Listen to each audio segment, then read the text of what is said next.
Hola, hola.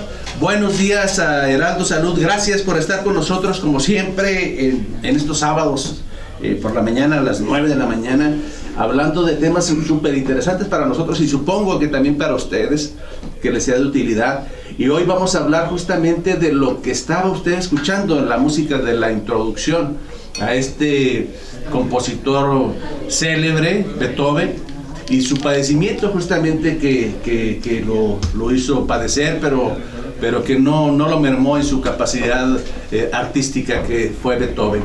Estamos hablando de la sordera, justamente es el tema de hoy, del ruido, de cómo nos afecta y de esos millones y millones de pacientes y de personas que vamos a padecer o que ya estamos padeciendo disminución en la capacidad auditiva de la hipoacusia, es decir, quedarnos poco a poco sordos, y que parece ser, según cifras de la OMS, que la cantidad va a millones y millones hacia los años venideros.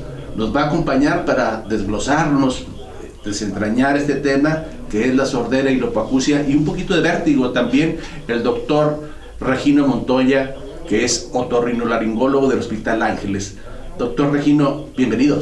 Gracias, muchas gracias por la invitación, doctor Oscar Hernández, y muy atentos a todas las preguntas y dudas de ustedes. Doc, también tiene otra pasión que es el vino. Es otra de las pasiones. Aparte de dedicarte a los oídos, ¿de dónde surgió esto? Pues siempre uno elige dentro de su trabajo cotidiano en la medicina, que es muy envolvente, buscar alguna otra alternativa diferente a lo que tú haces, ¿no? Que yo siento que ese tipo de alternativas nos relaja, ¿sí? Y buscas siempre dentro de esa gama de actividades que te puede gustar. Te relaja. Sí, a mí me gustó leer sobre enología. Y de ahí empezó el gusto sobre la viticultura. Otro médico también, yo creo que tú también lo conociste, el doctor Jesús García López, gastroenterólogo, me invitaba justamente a catar, no me refiero al mundial, sino a catar vinos, y nunca le hice segunda, ¿verdad? Pero supongo yo que ese ambiente es también, pues sobre todo por el fenómeno que tú dices de viajar, de estar en campo, de conocer diferentes tipos de vinos y disfrutar ese otro sentido que tenemos también, que es del gusto. Sí, claro, el olfato y el gusto. Ahí se manifiestan y se desarrollan una gran gama de olfatos que se pueden destacar en una copa de vino. Hablan ustedes de combinación, de maridaje. ¿Se puede combinar, se puede maridar la audición con los vinos? No, lo que podemos hablar en el maridaje es la combinación del vino con algunos sabores, con el gusto. Y el olfato. Sí, la audición queda fuera de plano. En la cuestión de la enología ni aunque le busquemos. No. Es interesante saber eso, cómo hay sentidos que, como tú dices, quedan excluidos de ciertas actividades y otros que están plenamente identificados. Doc, ¿es cierto lo que nos dice la OMS, que van en incremento los pacientes y las personas que están perdiendo la capacidad auditiva? Sí, hay muchos factores en los cuales se puede adquirir un problema de tipo auditivo, una hipoacusia. ¿Sí? Y sí, de acuerdo a la revolución industrial que tenemos, al uso de distractores como de entretenimiento, como es la música, los aparatos de reproducción, ¿sí? Los altos decibeles de las grandes ciudades, el ruido exterior, pues va ocasionando un deterioro en las células del oído, ¿sí? Las neuronas auditivas que se encuentran en el oído y en el cerebro, y pues vamos adquiriendo muchas veces, desde más jóvenes, problemas de tipos degenerativos ocasionados por el ruido. Yo te soy sincero, o sea, yo sé perfectamente a lo que me dedico, que es terapia intensiva y medicina interna, pero aún así el fenómeno normal de la audición ya no lo recuerdo muy bien. ¿Nos puedes recordar cómo es que la gente, el ser humano, escucha? Sí, Bien, nosotros tenemos la capacidad de oír porque tenemos un sentido que nos ayuda a captar el ruido exterior, las moléculas de ruido. Estas viajan a través del aire. Cuando nosotros generamos un ruido, ¿sí? Nosotros podemos captarlo. Las moléculas van como si fuera una cadena, choca una con otra a gran velocidad, y nuestra oreja, que sería como una antena parabólica, lo capta, ¿sí? Nosotros tenemos una audición biaural, podemos escuchar de los dos lados, tenemos esa capacidad, claro, si los dos oídos funcionan, ¿sí? Entonces, de acuerdo a la dirección, lo capta, lo conduce, esas moléculas de sonido las conduce a través del conducto auditivo, que es un túnel, ¿sí? Hasta una membranita que se llama tímpano. Esa membranita es sumamente delgada, es como si fuese un tambor, ¿sí? Tiene que estar tensa. Esa membrana, al llegar el sonido que impacta esa membrana, esta vibra, ¿sí? Genera a una velocidad enorme, una vibración, y dentro del oído, el oído tiene tres partes, eso está pasando en el oído externo, ¿sí? El tímpano, ¿sí? Una parte del tímpano está en el oído externo y otra parte del tímpano al interior está en el oído medio, ¿sí? Es un tambor, separa oído medio con oído externo. En el oído medio hay tres huesitos muy pequeños, entre 3.7 milímetros, 4.5 milímetros, muy pequeños. Milímetros, una cosa. Están unidos entre sí. El primero se llama martillo y está pegado al tímpano. Y luego está otro huesito que está pegado al martillo, que se llama yunque, y luego está otro huesito que está pegado al yunque, que se llama estribo. Hacen la forma de una cadena, de manera que cuando el tímpano vibra, ¿sí? Vibran los huesecitos y por ahí va pasando el sonido. En la base del último huesecito, ¿sí? Que se llama estribo, porque tiene la forma de un estribo de las sillas de montar, se llama estribo, ¿sí? Tiene un área que se llama platina. Esa se comunica ya, ahí es el límite del oído medio y entra el oído interno. Tenemos que destacar que el sonido es una energía mecánica, ya lo platico, porque va ejerciendo un mecanismo de palanca de una molécula a otra que va golpeando el tímpano, el martillo, el yunque, el estribo. Es una energía mecánica. Al pasar al último huesecito y pasar al oído interno, entra a través de un líquido, ¿sí? Se llama endolinfático. Este líquido lo lleva el sonido ya hacia otra área del oído que se llama oído interno, ¿sí? Se llama cóclea o caracol, así lo llamamos, y ahí está integrado como si fuera un teclado de un piano, todas las células, le llamamos células ciliadas del oído, que captan cada frecuencia de ese sonido. Me imagino ese líquido que tú mencionaste, que técnicamente se llama linfa o endolinfa, me lo imagino como una marea que responde al sonido y al efecto mecánico del sonido y que transmite eso a esas células ciliales o vellosidades. Ahí se transforma la energía mecánica del oído medio en energía eléctrica, ¿sí? Hay una transformación. Entonces se van a través de esas células. Es como un ejemplo, voy a hacer un ejemplo muy simple. Yo lo asemejo a la distribución de estas células como si fuera el teclado de un piano, donde llega el sonido, ¿sí? En el oído interno, ¿sí? Y les dice, vénganse las frecuencias agudas para acá, las frecuencias graves para acá, las medias para acá, las submedias para acá, las medias agudas para acá, ¿sí? Las organiza, ¿sí? Y les da un sentido. Ahí es donde entendemos el sonido. Una cosa es oír y otra cosa es entender. Ahí es donde se genera el entendimiento y viaja a la corteza cerebral por el nervio auditivo. Ya. Cuando tú dices que convertimos el impulso o el movimiento mecánico hacia algo eléctrico, me vino a la mente ese experimento de Galvani, que le fascinaba andar picando las ancas de las ranas, y por supuesto que ya estaban separadas del cuerpo de la rana, y la rana o el anca, el músculo, el muslo y la nalga de la rana se seguían moviendo a ese estímulo eléctrico, ¿no?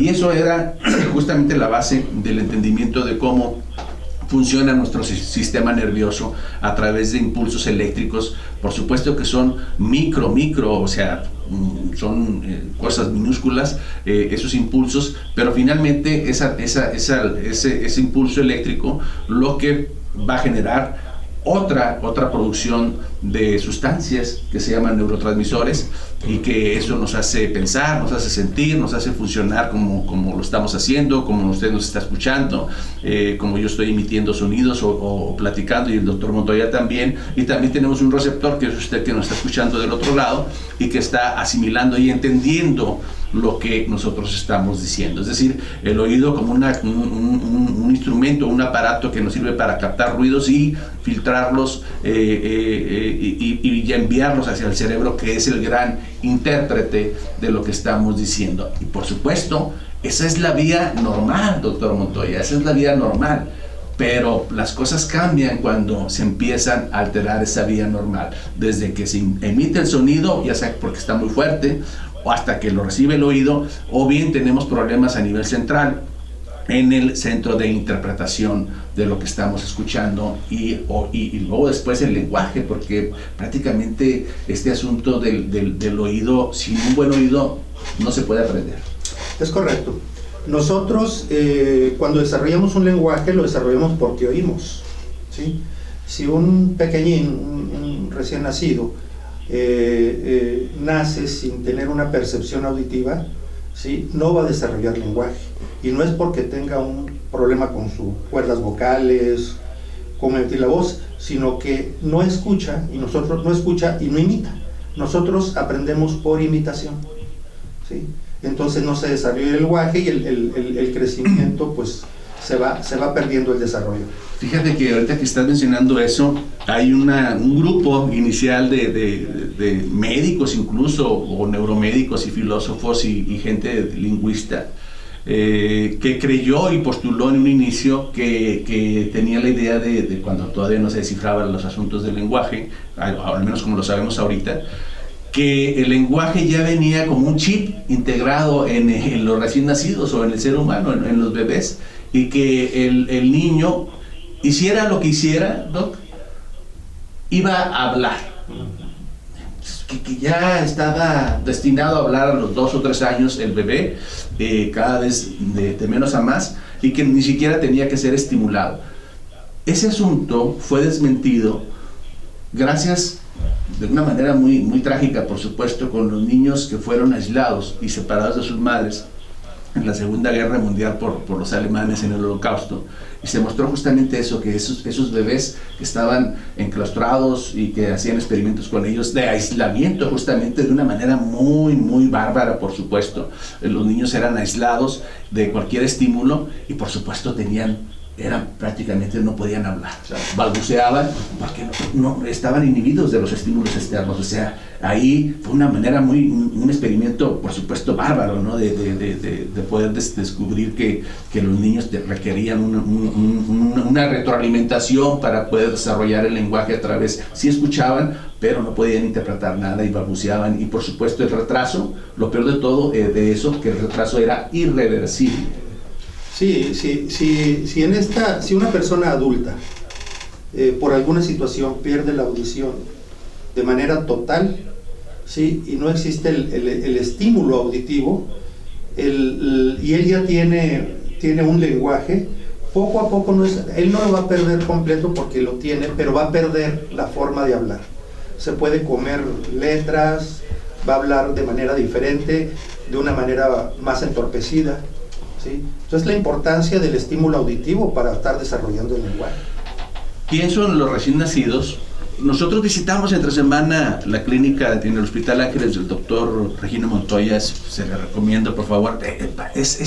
Si a la gente, a la gente le gusta visitar los museos, visitar a la clínica del doctor, pues es una experiencia única también para la gente que nos interesa, porque por los tipos de usos que hace. Me enseñaba una cabina en donde yo insistía que era una cabina para hacer audiometrías, y él me decía, no, es una de las cosas que hace. Esa cabina hace mucho más cosas que la audiometría, que es lo más común, que es poder medir la capacidad auditiva, ¿no? Pero también tiene otros instrumentos para poder medir o evaluar lo que es el vértigo y la postura de las personas, por supuesto, que están afectadas. Por supuesto, esto parece ajeno a la gente que no tenemos estos problemas, parece ajeno a la gente normal, entre comillas, pero la gente que ya empieza a batallar con la postura, con el vértigo, con el mareo o con la capacidad de oír bien, pues ahí deben de estar, ¿no? También en ese entonces, cuando yo visité tu clínica, doctor, tú me mencionabas algo muy importante, que es el tamizaje en el recién nacido. ¿Nos puedes explicar nuevamente en qué consiste ese tamizaje y cuál es la importancia del tamizaje en el recién nacido? Sí, el tamizaje auditivo en el recién nacido, como otros tamizajes que existen, sí, sirve para la detección de problemas de manera oportuna, de manera prematura, en donde nos permite poder rehabilitar a un bebé conociendo su déficit en cierta área. Eso hablo de los tamizajes en general. El tamizaje auditivo, sí, vamos, en México yo creo que lo tenemos haciendo desde los 90s. El programa propio que nosotros hicimos en el hospital lo tenemos como desde el 94 aproximadamente. Sí, fuimos uno de los primeros en el país y consta de la detección oportuna del funcionamiento de las células ciliadas del oído interno. En el recién nacido. En el recién nacido. Hablando de las células ciliadas, hablo de las terminaciones de las neuronas auditivas que nos captan el sonido y nos generan un entendimiento, una discriminación auditiva, ¿sí? Entonces, con equipos que tenemos en la actualidad, que se llaman equipos de otoemisiones, nosotros podemos detectar si esas células están funcionando o no están funcionando, que es una de las causas primeras de la sordera congénita. Hay que recordar que la sordera la podemos tener de dos tipos: una congénita, ¿sí?, que tuvo un problema en el desarrollo embrionario, o el bebé en su etapa de feto, si no se desarrollaron o tuvo un accidente. Hablo de accidente que se puede generar por el uso de algún medicamento en la etapa del embarazo, o simplemente... Fíjate que cuando lo que más se me asocia, perdón que te interrumpa, es la infección por rubiola, sí, durante el embarazo, las complicaciones, pienso también de hipertensión arterial durante el embarazo, en fin. Y el uso, tú hablas justamente mucho de los...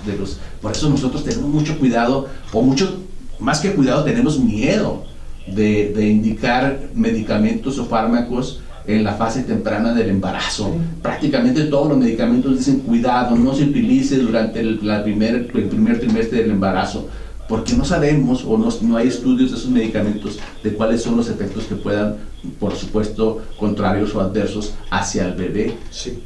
Sí, entonces surge un problema en el desarrollo del oído interno, sobre todo de este tipo de células, y por supuesto que cuando nace el bebé, pues nadie sabe si oye. Los papás no saben si oye, nosotros los médicos no saben si oye, ¿sí? Como otras funciones. Esa técnica del aplauso es muy rudimentaria. Son muy rudimentaria, ¿sí? Muy rudimentaria. Ahorita ya hay equipos muy sensibles, ¿sí?, que de una manera muy rápida escanean el funcionamiento del oído interno. ¿Y usted lo hace? Sí, lo hacemos en el hospital. ¿Aquí en el hospital? Sí, todo niño que nace se le hace un tamiz auditivo. Eso es lo que debería de ser, supongo, ¿no? Eso debería de ser. Igual que otros tamizajes, otras detecciones tempranas. Exactamente. ¿No? Porque, insisto, el niño que no escucha bien se va a retrasar en el aprendizaje. Cuando un niño detectamos que es sospechoso para que tenga un problema auditivo, existe todo un protocolo, pero lo primero es que sea un sospechoso, como con la detección del tamiz auditivo, ¿sí? Aquí quizás lo importante es que la gente que nos esté escuchando es que sepa que si su bebé, su pariente o su recién nacido, usted sospecha que no escucha bien, hay estudios que se pueden hacer aquí en la comarca lagunera por gente como tú, que pueden detectar la pérdida auditiva o la falta de audición en forma temprana. Sí. Y por supuesto, si nosotros detectamos una pérdida de la audición temprana, pues tenemos solución temprana, ¿sí? Y posiblemente el futuro de ese niño va a ser completamente diferente, ¿sí? De ser un niño que se le dejó y que no desarrolló el lenguaje y que adquirió el lenguaje de señas, ¿sí? Posiblemente ese niño, con un tratamiento oportuno, ¿sí? Pudiera tener audición, pudiera tener lenguaje y pudiera tener un desarrollo escolar, profesional, igual a cualquiera. Pienso en las personas que no tuvieron oportunidad de esta detección temprana y que llegan a la etapa adulta o a la edad adulta con esta discapacidad. Es terrible. Y que se pudo haber tratado, detectado, pues en el recién nacido ya muy tempranamente, por supuesto, y tratado, y el desarrollo, cómo se hubiera cambiado la vida de estas personas que hoy despectivamente, pues, algunas personas todavía les llaman sordomudos. Es correcto. Cuando no están, su aparato motor del lenguaje vocal lo tienen íntegro. Todo es normal. Está normal. Nada más la audición. Bueno, si yo tengo o tú detectas un paciente, un bebé con sordera, ¿cuáles son las posibilidades de tratamiento? En ese momento ya se capta a un protocolo de estudio, ¿sí? A un protocolo de estudio donde le pasamos de ese estudio a otro estudio, ¿sí? Para ver si no hay otro tipo de síndromes, que es únicamente el oído, ¿sí? Entonces se va haciendo como si fuera una pirámide, una base ancha a un vértice muy delgado, ¿sí? Se van descartando patologías que pudiera haber agregadas. Si nos vamos directamente a la audición, vamos haciendo estudios como potenciales evocados, potenciales auditivos, hacemos estudios tomográficos para ver que realmente todo el oído está completo, que nada más las células están fallando, están faltando. Cuando ya tenemos todo eso, ¿sí? Y el paciente decimos, este paciente es candidato a una rehabilitación auditiva por medio de, en este caso, son hipoacusias o sorderas bilaterales, ¿sí? Ahí lo sometemos a un protocolo para implante coclear. Un implante coclear. Hemos escuchado por las redes sociales, nos llegan anuncios comerciales por internet. Si tiene usted sordera, le recomendamos un aparato auditivo y no podemos distinguir fácilmente qué es un aparato auditivo de un implante coclear. ¿Qué diferencias hay? Bien, el implante coclear, a diferencia de un aparato externo, ¿sí? que cabe mencionar que todas las sorderas son diferentes, todas, ¿sí? Y todas requieren una rehabilitación de manera diferente.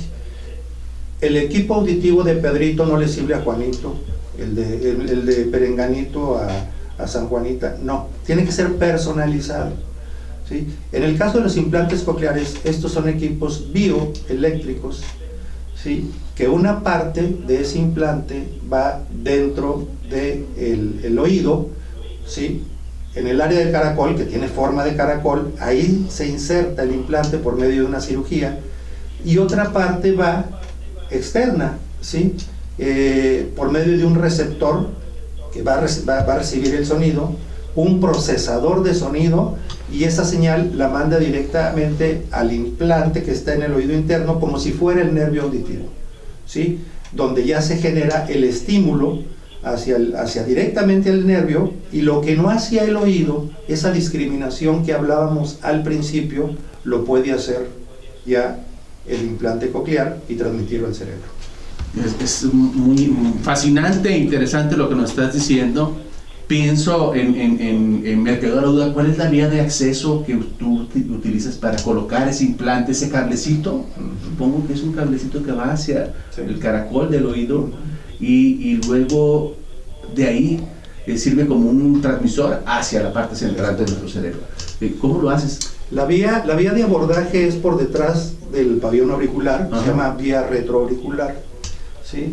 Se van separando los tejidos, se llega al hueso y se hace un trépano, nosotros le llamamos mastoidectomía, ¿sí? Pero para que me entiendan, un trépano, quitamos la capa de la mastoides, atrásito, ¿sí? De la oreja. Atrás, y llegamos directamente, vamos con un equipo, un micro drill, vamos penetrando hasta lo que es el oído interno, ¿sí? Brincamos el oído medio, no lo lastimamos, porque eso todo está íntegro, está normal. Entonces brincamos nosotros todo eso hasta el oído interno y abrimos una ventana en el oído interno que es por donde metemos el implante. Y luego esa ventana la sellamos, ¿sí? Y luego ya ponemos el receptor, ponemos por medio de un equipo, diseñamos nosotros un nicho donde va a quedar el receptor del implante coclear, por abajo de la piel, en un nicho en el hueso. Ahí estaría el receptor del sonido. Exactamente. Entonces ya se cierra todo y luego se coloca, ¿sí?, una especie como de, todos conocen un aparatito auditivo, como si fuera una curvetita, ¿sí?, que lleva también... Que yo creo que eso es lo que nos hace confundirlo con el resto. Exacto. Todos los aparatos pueden tener la misma forma, pero son armaduras. La tecnología difiere lo que está adentro de esa armadura. Y en el caso de los implantes, que son unas verdaderas computadoras, son unas computadoras que ya por medio de un imán donde está el receptor se queda pegado. Ven por aquí, ¿sí? Y se queda atrás de la oreja. Y ya con ese equipo, lo que no podía hacer el oído, lo va a hacer. Y llegan a tener una audición, ¿sí?, técnicamente normal. Técnicamente normal. Sí. Es que cuando tú dices normal, y yo estoy muy orientado hacia la parte central de nuestro cerebro, hacia el área del lenguaje, el área de Broca, el área de Wernicke, son partes en el cerebro, una parte que nos ayuda a interpretar lo que estamos escuchando y después transformarlo en palabras, en lenguaje, ¿no? Y a través de esos neuroestímulos eléctricos. Y cuando tú mencionas esto de que lo capta y lo traduce, yo pienso en la nitidez del sonido y del habla. Obviamente no podría decir qué tan nítidos son. Si se hace, sí. Esa fidelidad acústica se logra con él. Se logra. Es muy flexible. Este tipo de equipos, esa es la segunda fase del protocolo. La primera fase fue la detección, ¿sí? El protocolo de detección, la preparación. La segunda fase, ¿sí?, en estos pacientes es operarlos, ponerles su implante coclear. Y luego viene la tercera fase, que viene siendo la rehabilitación, ¿sí? Hacer lo que acabas de decir, ¿sí? Todo este tipo de equipos están alimentados por un software que se está programando y reprogramando de acuerdo al desarrollo del lenguaje del niño, ¿sí? Tenemos un equipo médico compuesto por audiólogos, ¿sí?, por otorrinolaringólogos, donde se va manejando por el software. Ponemos a hablar al niño y el niño nos dice una palabra y la dice mochita, no la dice como queremos escucharla. Bueno, sentimos que a lo mejor los graves están fallando un poquitito, los agudos, entonces ya lo ajustas. Nuestra audióloga, sí, exactamente, ya por medio del software, sí, se conecta al aparato, sí, y empezamos a regular. Y luego citamos nuevamente al mes o a los 3 meses al niño, ¿sí?, y vemos el avance, ¿sí? Y por medio del desarrollo del lenguaje, que son ejercicios que se le dejan, ¿sí?, vamos nosotros conociendo cómo va desarrollando el lenguaje, si vamos a regular nuevamente, si vamos a reprogramar una frecuencia. Todo es frecuencia por frecuencia. Sí. Y me imagino que también la gente del entorno, los familiares, la gente escolar o en su trabajo, en fin, o en el caso del niño en el ambiente familiar, pues también te dan información de cómo evoluciona. Sí, es porque es algo objetivo. Sí, es una situación objetiva porque lo están viendo, lo están conviviendo. Sí, antes decía decir casa, decía asa, por ejemplo, por poner un ejemplo. Sí, con el paso de la rehabilitación ya dice casa. Sí, ya escuchó, te escuchó a ti que lo estás rehabilitando decir la palabra casa y él lo repite. Regresamos a su programa Heraldo Salud. Gracias por acompañarnos como siempre todos los sábados a las 9 de la mañana. Estamos platicando con el doctor Regino Montoya, especialista en sordera del Hospital Ángeles. ¿En dónde está tu clínica, Doc? En el Hospital Ángeles, pero... Tenemos la unidad de audición y equilibrio en el primer piso del Hospital Ángeles, de la Torre de Especialidades. Y esa es la unidad de audición. ¿Y tu consultorio? En el cuarto piso del mismo edificio. ¿Qué teléfono es? Sí, 222-5422. 222-5422. Y si no, usted habla al Hospital Ángeles, al conmutador, y ya pide que lo dirijan o que la canalicen hacia el doctor Regino Montoya, que también tienes un hijo que se dedica también a lo mismo, ¿no? Sí, también es otorrinolaringólogo, también... Él tiene otra especialidad, otra... Tiene expertise en lo que es también la otología y la base de cráneo. Ya estás, ya después nos platicarás qué es eso de base de cráneo. Yo te digo, cada médico oímos una palabra y la interpretamos de diferente manera, esa parte central de que estamos hablando, de lo que escuchamos. Dices base de cráneo, yo pienso en fractura, ¿verdad? En paciente de fracturado que llega con edema cerebral, hinchado y en coma a terapia intensiva, y lo tuyo es la audición. Gracias a Interlab, gracias a Interventas por estar con nosotros también. Déjame mandar un saludo a Jorge Guerrero, a Norma Roque, a Marta Roque, perdón, y a Lidia Flores que pusieron en contacto con nosotros. Doc, antes de irnos a la pausa, platicábamos que justamente queríamos comentar o extender este tema del ruido cotidiano, digamos, y a veces no tan cotidiano porque pues no toda la gente está acostumbrada a la pachanga, a la fiesta de fin de semana, que se repiten en la colonia, en la cerrada, en la vecindad o en nuestro vecino, y que termina para algunos por ser incómodo, fastidiar, tanto, tú me decías en el corte, pues no tanto a veces a la gente que se queja del ruido de la música, en este caso en particular, por ejemplificarlo, no les importa tanto el ruido de la audición, digamos, o el aspecto de la audición, sino que no los deja dormir, tiene otros efectos, pues. Sí, el ruido no solamente te genera trastornos auditivos, se genera trastornos orgánicos en otras partes, desde alteraciones del sueño, desórdenes del sueño, que son los principales, ¿sí? Desórdenes en sistema nervioso, ¿sí? Alteraciones en sistema nervioso, la tolerancia que ejerce el ruido, sí, te puede generar alteraciones en la personalidad. ¿Cómo medir el hecho de que tú digas, sabes que esto ya es nocivo, ya afectas o ya contaminas auditivamente al otro? Sí. Hay dos maneras, ¿no? La norma oficial, la manera técnica y la no técnica. La manera técnica es lo que nos dice la norma oficial, ¿no? Que todo ruido mayor de 80 decibeles de una manera continua, 4 o 5 horas, te puede generar un daño en tu oído irreversible, en tu oído, pero también en tu sistema nervioso, también en tus trastornos de personalidad que puedas adquirir por el ruido, trastornos digestivos inclusive. Mira. Entonces todo esto te lo genera el ruido. Pero como no tienes un equipo para medirlo en casa, ¿sí? Pues tiene que ser de manera subjetiva, ¿sí? Si un ruido, tú estás en pleno descanso, generalmente un ruido, la mayoría de veces en la noche por las fiestas que hacen, si tu vecino tiene un ruido que llega a tu recámara y no te permite conciliar, eso ya te está afectando, ¿sí? Eso ya te está afectando, tú ya no dormiste bien, al otro día tienes trabajo y ya no es que el receptor de ese ruido sea hipersensible o escuche muy bien. Oiga, no, es que usted tiene un oído muy agudo y realmente no estamos haciendo tanto ruido, o la música no está tan alta como usted cree. Si tú escuchas voces de tus vecinos, risas de tus vecinos, música de tus vecinos, está alto, porque atraviesa paredes. Si tienes 2 o 3 paredes y lo estás escuchando, ¿sí?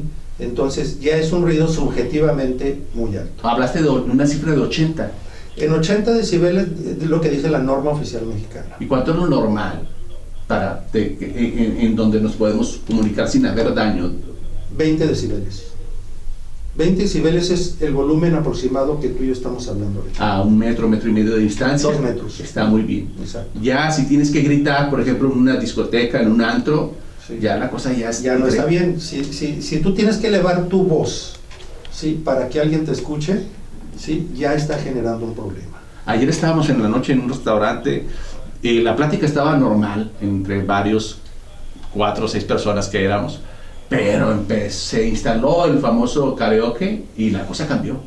Ya empezamos a tener dificultad para oír al otro y a gritarnos entre nosotros, oye, y era 1 metro de distancia entre cada persona, pero cambió la cosa, o sea, tenías que aumentar el volumen de tu habla para que el otro te escuchara y que el otro también casi gritara para poderlo escuchar, simplemente por el hecho de poner el famoso karaoke, ¿no? Que tiene su connotación de que cambia el estado de ánimo, en fin, pero estamos hablando de la audición que sí se modifica entonces. Sí, claro. Sí, pero hay 2 situaciones, ¿verdad? En el caso de la industria del entretenimiento, voluntariamente tú vas, ¿sí? Cuando voluntariamente tú vas a ese lugar, ¿sí? Es la connotación que tú le das, ¿sí? Vas, te alegras un poco, ¿sí? Pero en casa no estás pidiendo ese ruido. Mira, qué interesante, yo no lo había visto como tú lo estás viendo, ¿no?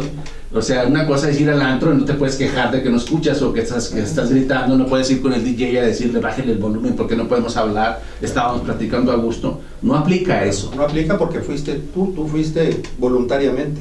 Ya, y a diferencia con las vecindades o con las casas o con las colonias, la cosa cambia, hay una especie como de derechos. Sí, de hecho está regulado el ruido en la actualidad, sí, y hay estados, la ley sobre todo de salud es diferente en cada estado, pero el estado de Coahuila lo tiene en cuanto al control de ruido.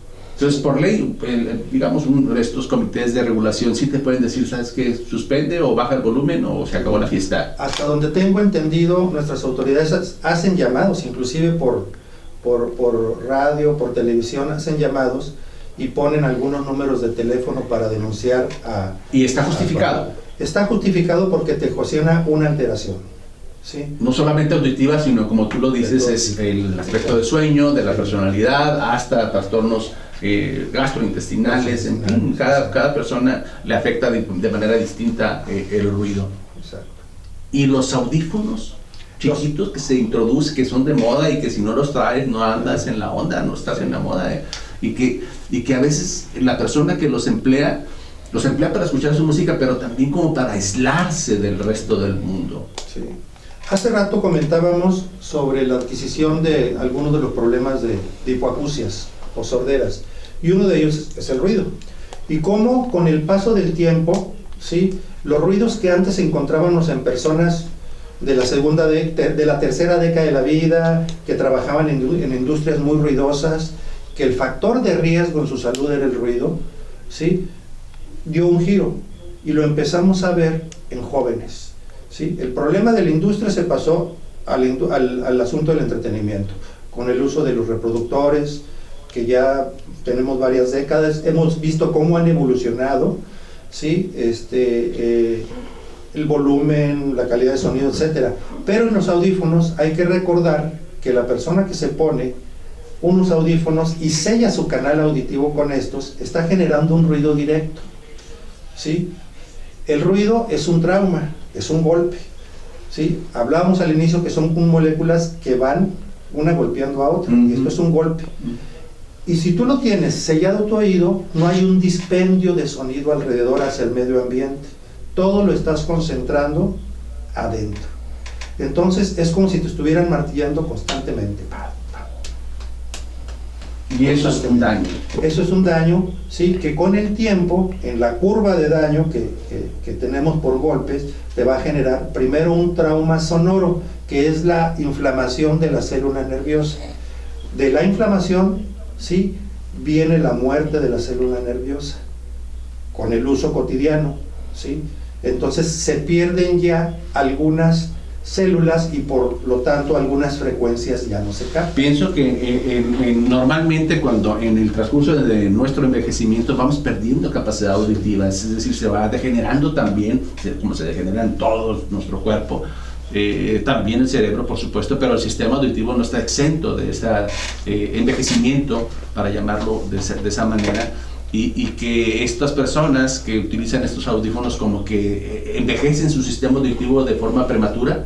Sí, bueno, se le llama cuando es antes del inicio de la presbiacusia, que es la la pérdida auditiva de la persona de la tercera edad, que así lo conocemos. Antes, si trabajas en la industria del entretenimiento, si eres asiduo a la música, si trabajas en la industria que genera ruido, se le llama deterioro auditivo inducido por ruidos, ¿sí? O trauma acústico. Ese yo lo tengo. Te digo, yo lo tengo porque en terapia intensiva, tú lo sabes, los monitores y el ruido de tanto movimiento, las 24 horas del día, todo el año, las terapias intensivas obviamente no se cierran, nunca, están abiertas todos los días y a todas horas. Y están atiborradas de monitores, de ventiladores, de enfermeras, de personal, de pacientes, en fin. Pero sobre todo los monitores que están en forma continua, y el pitido, y sí vino a afectarnos a algunos en ese sentido, el ruido laboral, que por supuesto que no creo que esté contemplado o tan normatizado ese fenómeno, ¿no? de los ruidos, pienso en otras empresas. Está normatizado. De hecho, las empresas generadoras de ruido se someten a certificaciones. Ya. ¿Sí? Y para tener esas certificaciones en las industrias tiene que tener cierto control en las áreas de ruido. En la actualidad hay áreas que son sonoamortiguadas, o sea, es como la cabina, que la cabina sonoamortiguada que vimos en la clínica. Exactamente, pero a gran escala, en donde parte del protocolo de seguridad de los empleados es traer protectores auditivos adecuados de acuerdo al ruido que se genera en esa área, ¿sí? No todos los protectores sirven para todos los ruidos. ¿Qué recomendación darías tú a la población que nos escucha, a la gente en general, sobre el uso de los audífonos? Número 1, que no se haga de forma continua por mucho tiempo. 2, regular el volumen.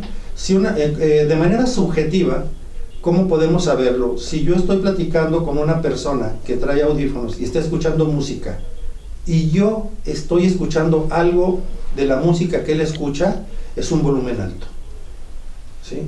Porque aparte de que está comprimido, yo lo estoy escuchando. ¿En cuánto tiempo más o menos ya estamos? Dirías tú que no sé, en tu experiencia, que te llega el paciente, yo tengo 6 meses haciendo esta costumbre de ponerme los audífonos y escuchar el volumen más alto para provocar daño? Como una media, en los jóvenes están utilizando los reproductores de música, ¿sí? Un promedio de 4 a 6 horas al día. ¿Durante cuánto tiempo? Yo creo que lo hacen fácilmente. Sí, fácilmente lo hacen. 4 o 6 horas, pues pienso como nosotros que nos quejábamos de 4 o 6 horas diarias de televisión, pues ahora probablemente no sea tan común eso, sino sea la laptop o la computadora y el uso de los audífonos. Sí. Creo que nos quedamos cortos al hablar de 6 horas diarias, porque pues todavía falta la noche, hay gente que se duerme con los audífonos puestos, ¿no? Y el daño se va perpetuando en ese sentido. Ahora, como es un problema, cuando vas generando un problema de daño auditivo, es un problema que no duele. Y las primeras frecuencias que se afectan son las agudas. En el caso del deterioro auditivo inducido por ruido, son las agudas. Entonces no te das cuenta, pero hay un dato, ¿sí? Que es objetivo para la persona, donde ya se empieza a tener un problemita. ¿Cuál es? Sí, se llama tinnitus o acúfeno, ¿sí? Entonces, ¿qué todo es eso? Ruido es un ruido, ¿sí? Que únicamente la persona que lo tiene lo siente, y puede ser agudo o puede ser grave, ¿sí? Y se manifiesta cuando todo está silencio, que no hay un distractor de ruido en el exterior, el paciente escucha como un pitido, ¿sí? Escucha un pitido, o como si es grave, como una corriente de aire que entra por una ventana, continuo. Entonces le llama la atención, tengo un ruido en el oído. Ese es el famoso tinnitus o acúfeno, ¿sí? Y ahí ya nos está hablando su oído que tiene un problema. Ahí debe someterse ya a un protocolo de estudio para ver el grado de problema que tiene, para poder limitarlo cuando menos. En ese protocolo de estudio, lo que más estamos familiarizados nosotros es con la audiometría. Sí. ¿Y en qué consiste? La audiometría es un estudio gráfico representativo que nos mide el nivel y la percepción auditiva. Hablo del nivel en los decibeles que escuchamos, ¿sí? El ruido se mide en decibeles, que es la 10ª parte de un bel, ¿sí? y se interpreta por frecuencias, ¿sí? Que es la velocidad por ciclo por segundo del sonido. 20 es lo normal. 20 decibeles. Por arriba de 20 decibeles, el límite es 20. 20 decibeles como límite es normal, ¿sí? Y si nosotros detectamos la audición en 40 decibeles, no la detectamos en 20, pues estamos con un problema. Ya. ¿Sí? Y en ese mismo estudio medimos también la otra parte del oído. Una cosa es oír y otra cosa es entender. El entendimiento o identificación de ese ruido. Si la persona ya está perdiendo el entendimiento, porque el ruido genera lesión en la célula nerviosa, ¿sí? Entonces se puede perder el volumen y se puede perder el entendimiento. Nosotros tenemos... Perdón, sí, continúa. Si no te oigo y no te entiendo, ¿sí? O confundo, ¿sí? O bien tú estás en una habitación o estás de espaldas a un familiar y te habla y le dices, mira, sí te oí pero no te entendí.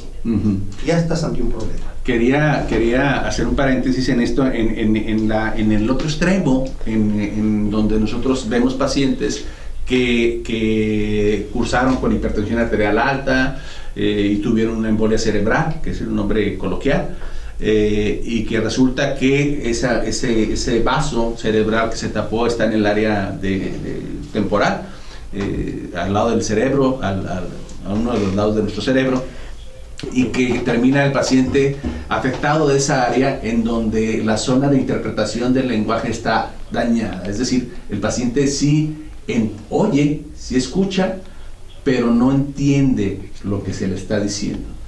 Cuando nosotros le preguntamos a ese paciente en clínica, ya después de que lo dimos de alta del hospital o ahí mismo, el paciente no, su oído, su estructura auditiva está muy bien, puede captar todos los sonidos, pero a la hora del entendimiento no se expresa, ¿no? Y tenemos el otro extremo también, en donde entiende muy bien el paciente, pero a la hora de que le decimos exprese lo que está diciendo, vaso, taza o algo, lo expresa, como tú dijiste, con palabras mochas. Es decir, el lenguaje está alterado. Y eso tiene que ver con el área afectada a nivel cerebral. Hay otro grupo, doctor, que son los que nos preocupan, los de la tercera edad. Tú dijiste ahorita que ya vamos para allá o ya estamos ahí. En ese sentido de que vamos perdiendo la audición, nuestro sistema auditivo se degenera, se envejece, y que vemos a nuestros padres, a nuestros familiares perdiendo la audición. Sí. ¿Qué hacen ustedes? Bien, como todo órgano, o como ninguno está exento del desgaste, ¿sí? Y es la curva de la vida, ¿sí? Y dentro de eso está el oído, ¿sí? La pérdida auditiva en la persona de la tercera edad se le llama presbiacusia, que quiere decir audición del envejecimiento. Bien, estas generalmente se caracterizan por tener trastornos en el entendimiento, ¿sí? La persona no es sorda, porque no confundan a un sordo al que no entiende, ¿sí? No se confunde. Y a veces se quiere tratar a la persona de la tercera edad con gritos, ¿sí? Y eso genera, un grito es una agresión, eso genera un mal estado y una mala relación, ¿sí? Porque la persona que tiene un déficit de envejecimiento auditivo sí escucha, pero no entiende. Es completamente diferente, ¿sí? Entonces, en ellos se ataca de manera diferente ese problema. También es rehabilitable, se puede rehabilitar, ¿sí? Pero, sobre todo ahorita que nos escucha este programa, esa población abierta, ¿sí? En donde se tiene en casa un familiar de la tercera edad, no tratarlo como, míralo, estás sordo, estás agrediendo, y se genera un lapso, una distancia. ¿Y qué pasa con ese personaje? Se vuelve un personaje inseguro. Y no se aísla, se aísla, no quiere intervenir en las charlas. Se aísla, ¿sí? Yo lo he notado con familiares y me da tristeza ver cómo se van arrinconando, aislando, en donde pues no participan en la plática. Entonces, por eso decimos, ¿cuándo se debe rehabilitar a este tipo de personas? Cuando tienen el problema. O sea, mejorar la calidad principalmente de comunicación con su círculo. ¿Y los aparatos? Sí, puede ser con aparatos. Los aparatos auditivos son, como dije, no hay una receta de cocina para decir, o ir a una tienda, quiero un aparato y me lo pongo. No. O sea, perdón, eso se me hace muy interesante. O sea, no puedes comprar un aparato por internet. No. No. O sea, nos atiborran también con información y nos dan ofertas y del Buen Fin. Compre su aparato auditivo y este es excelente en las horas estas de llame ahora, porque le vamos a dar tres aparatos auditivos y llame y marque ahora y se lo enviamos a su casa. Eso no está correcto. No aplica. Generalmente van a ser pacientes insatisfechos, ¿sí? Insatisfechos que se van a decepcionar y se lo van a quitar. O sea, los problemas auditivos son diferentes. El nivel de percepción, el nivel de volumen que requiere una persona es diferente y tiene que ser personalizado. Una audición o un equipo mal adaptado genera otro problema, ¿verdad? Dolor en el oído, se llama algiacusia.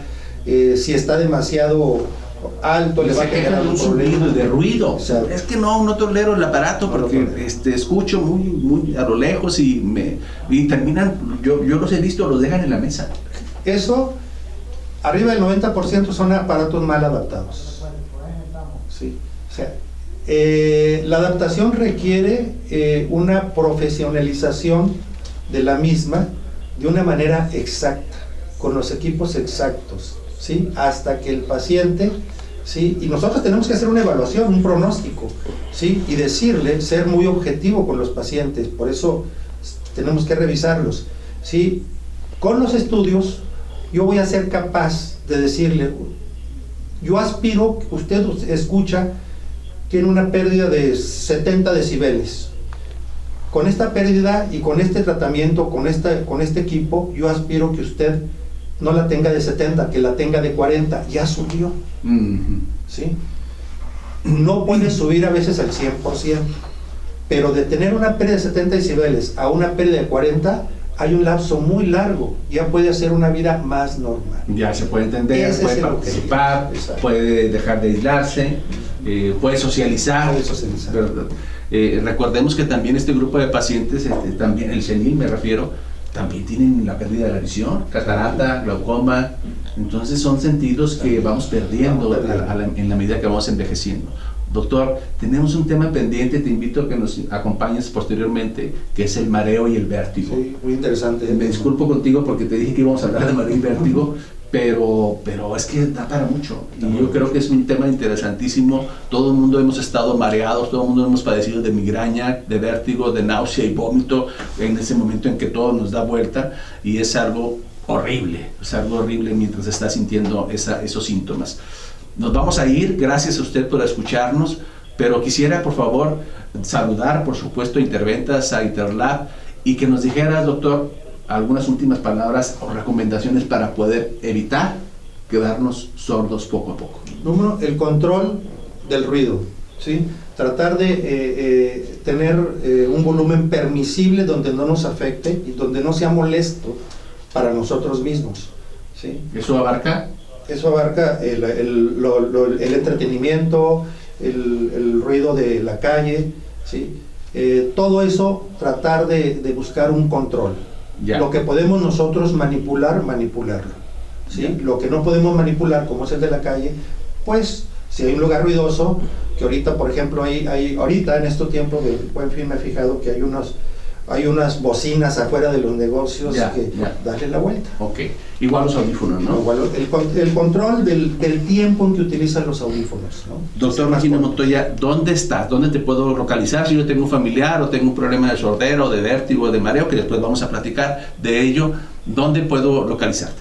Estamos en el Hospital Ángeles de Torreón, en la consulta en el 4º piso, en la torre de especialidades, y tenemos la clínica de audición y el equilibrio en el 1er piso del mismo hospital. Gracias, doctor. Nuevamente, doctor Montoya, doctor Regino Montoya, otorrinolaringólogo del Hospital Ángeles. Ya lo sabe, él, aparte, esto que digamos, lo hablamos muy sencillo, por supuesto se requiere de mucho estudio para llegar a eso, porque es una especialidad agregada a la otorrinolaringología. No es fácil hacer eso. fácil, Y la tecnología que lo acompaña. Nos vemos el próximo sábado. Gracias a usted por acompañarnos en Heraldo Salud. Espero que le haya servido algo esta información. Estoy seguro que sí, por supuesto. Y también le mando un abrazo a toda la gente que nos acompaña. Un abrazo y un caluroso abrazo, justamente un beso cariñoso. Gracias por estar con nosotros. Nos vemos el próximo sábado en Heraldo Salud a las 9 de la mañana. Hasta luego.